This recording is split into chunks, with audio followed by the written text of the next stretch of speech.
And a blessed good night to all of you who are watching. I am Brother Roland Taylor, and this is Spirit and Truth Ministries. And it's our Bible study, first Wednesday night Bible study for the month of February. Many people call this the Love Month. It's also an important month for those who are born this month, and that would be, in my case, some family members who are born in this month who are definitely looking forward to celebrating this month, and also anyone who has any anniversaries, etc. Because this tends to be a time where people do a lot of love related things. So, a special shout out to anyone who's celebrating this month. But yes, this is our first Bible study for the month of February, and I am glad to be here. I'm bringing you the word for tonight. Now, you would have obviously seen the title if you're watching um, on any of our platforms, Facebook or YouTube. You would have seen that the title is Self-Centered Living. And I'll just bring that back up for you in a second so you can see the, the design for it and also understand what it is that we are doing, what we're all about.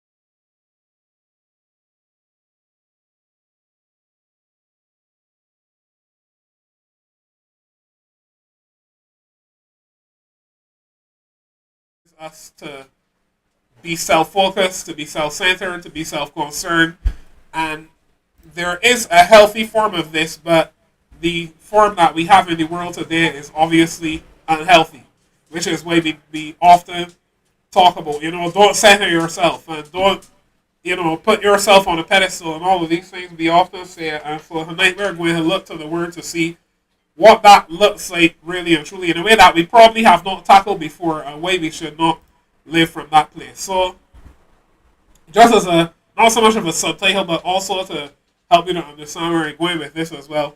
It will also relate to the topic that we're dealing with this year, or the theme that we're going with this year, which is abundance. So in this world, the influence of sin causes us to think from it from the standpoint of how can I benefit? How can I get through it? How can I better myself, or how can I get more for myself, and how can I take care of myself? How can I defend myself? All of these things. And these things, other by themselves, are not necessarily bad things, because we should have a healthy form of self-concern. You should care about yourself. Even the Word of God says, love your neighbor as yourself. So we know it is impossible for you to truly love others if you don't love yourself. So having self-love is not a bad thing. But self-centeredness is a bad thing and is a problem. And so we're going to look at how that really and truly isn't a good thing, and why we should avoid it, and also how we can avoid it in our lives. So let me just give you some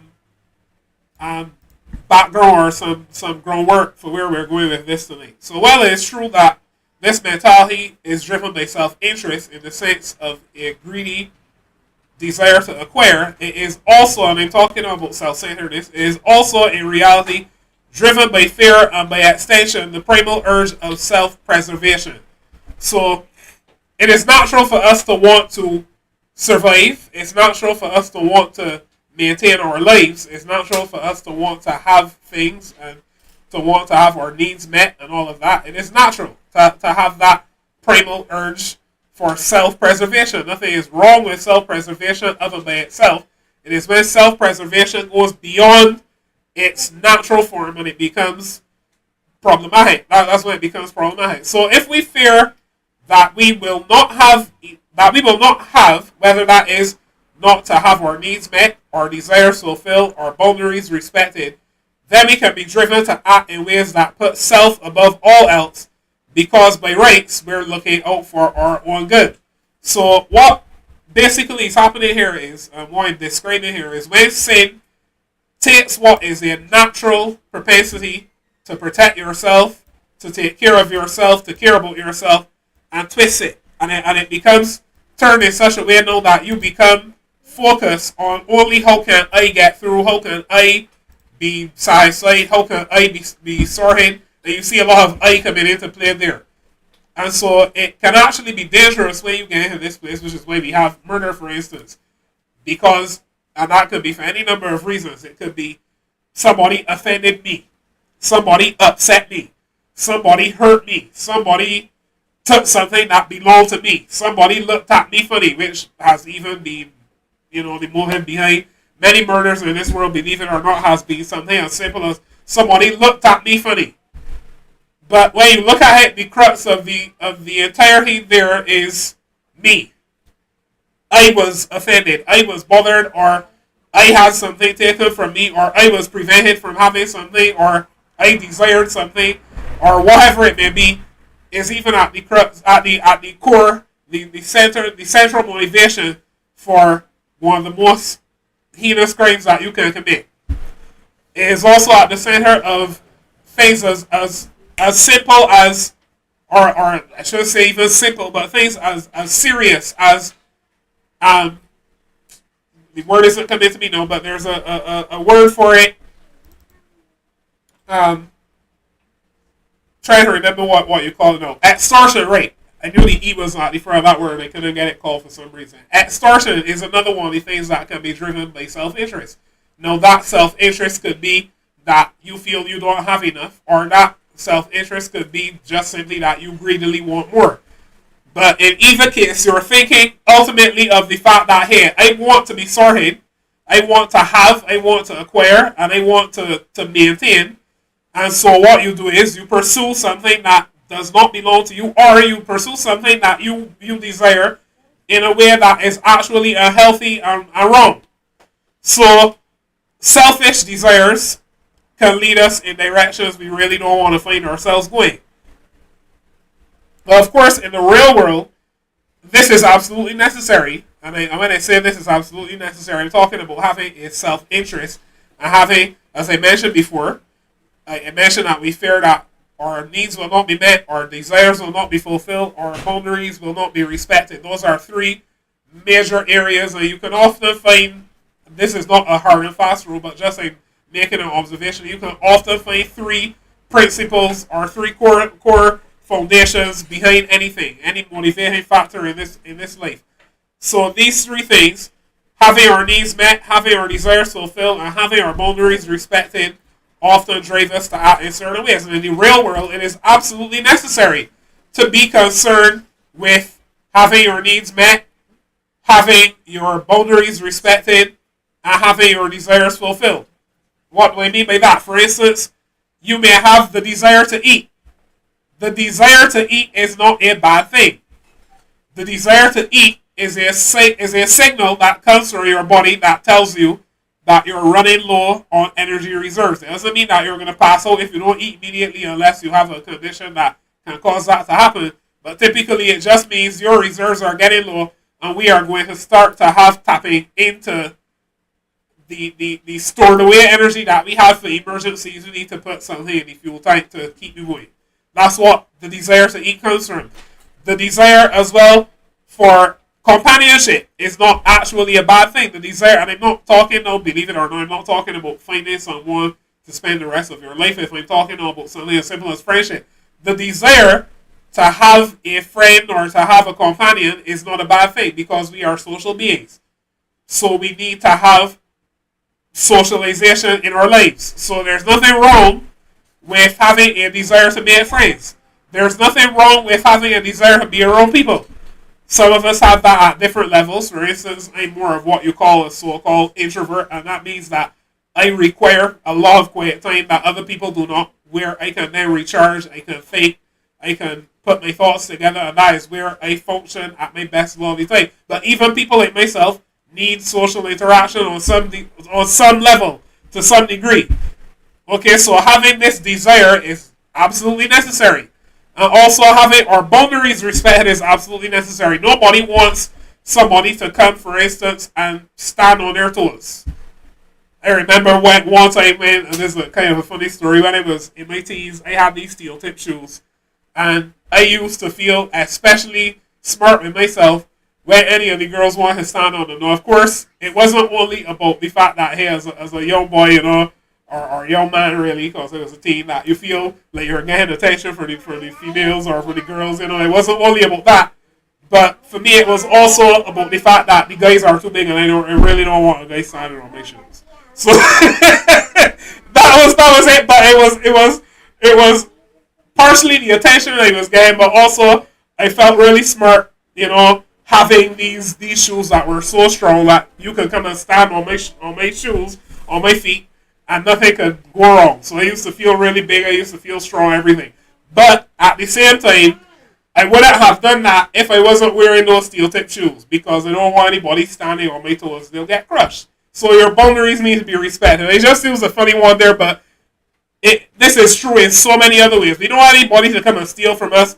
We don't want anybody to come and disrespect us or any of those things. We want our boundaries respected. That's an absolute necessity in this world. No one is going to pay your bills for you, and they're certainly not going to fight you for the right to do it. So you're not going to find somebody unless they have nefarious purposes. In most cases, nobody's going to come and battle with you to pay bills for you, because people, quite frankly, don't care that much. And we can't blame people for not caring that much in a world where everyone is so self-centered, because sin has twisted our natural requirements, our natural desires, etc., and made us have a desire and requirement to take care of ourselves. So, obviously, in this world, there is a necessity for some degree of being self-focused and caring about yourself. And as I said, nobody's going to step in and do those things for you unless, let's say you are in a family and you have people who care. But I'm not talking about family, I'm talking about just in a general sense across the board. You can't walk up to a stranger and be like, hey, take care of me. Because the stranger will be like, I don't know you. And they have every right to do that because they have to take care of themselves. So, having laid all of this groundwork, one could easily be accused of being cynical if they were saying all of these things within a context where the stark realities of life could be ignored.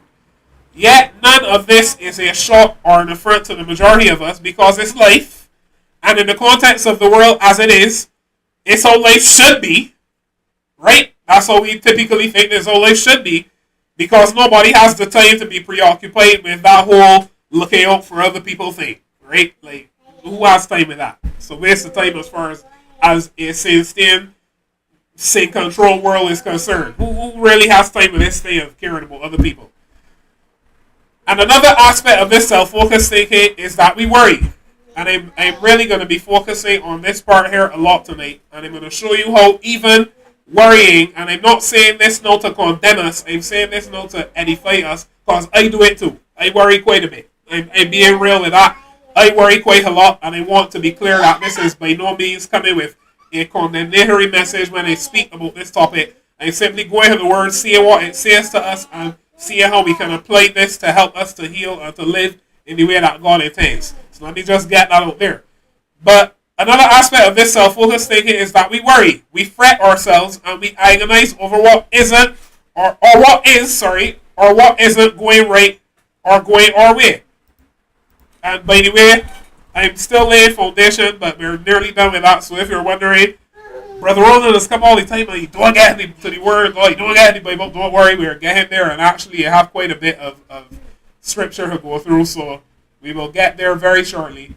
But we tend to fret, we tend to worry ourselves, we tend to get upset when things are not going in the way that we think they should.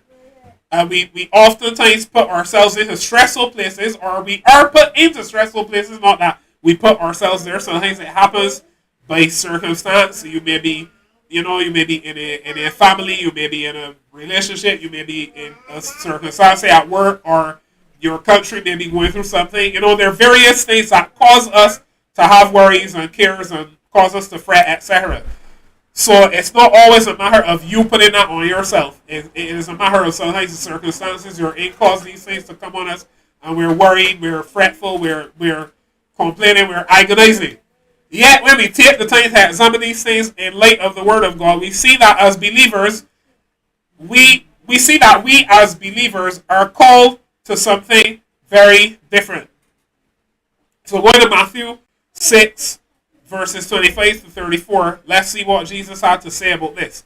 He says, "Therefore I say unto you, take no thought for your life, what ye shall eat, what ye shall drink, nor yet for your body, what ye shall put on. For it is not the life more than meat, and the body more than raiment." And this is from the King James Version, so if I saw like chopping it up a little bit, you know, all English sometimes the cadence and everything is very different from what we're accustomed to, so that's all this is. But this is Matthew 6:25 that says, let me read that again. "Therefore I say unto you, take no thought for your life, what you shall eat, or what you shall drink, nor yet for your body, what you shall put on. Is not the life more than meat, and the body than raiment?" Verse 26 says, "Behold the fowls of the air, for they sow not, neither do they reap, nor gather into barns, yet your heavenly Father feeds them." And I'm translating this old English to modern English, so if you see feedeth, I ain't saying feedeth tonight. I don't doeth and thuseth and all of those things, right? So I'm not doing that tonight. Are you not much better than they? Which of you, by taking thought, can add 1 cubit unto his stature?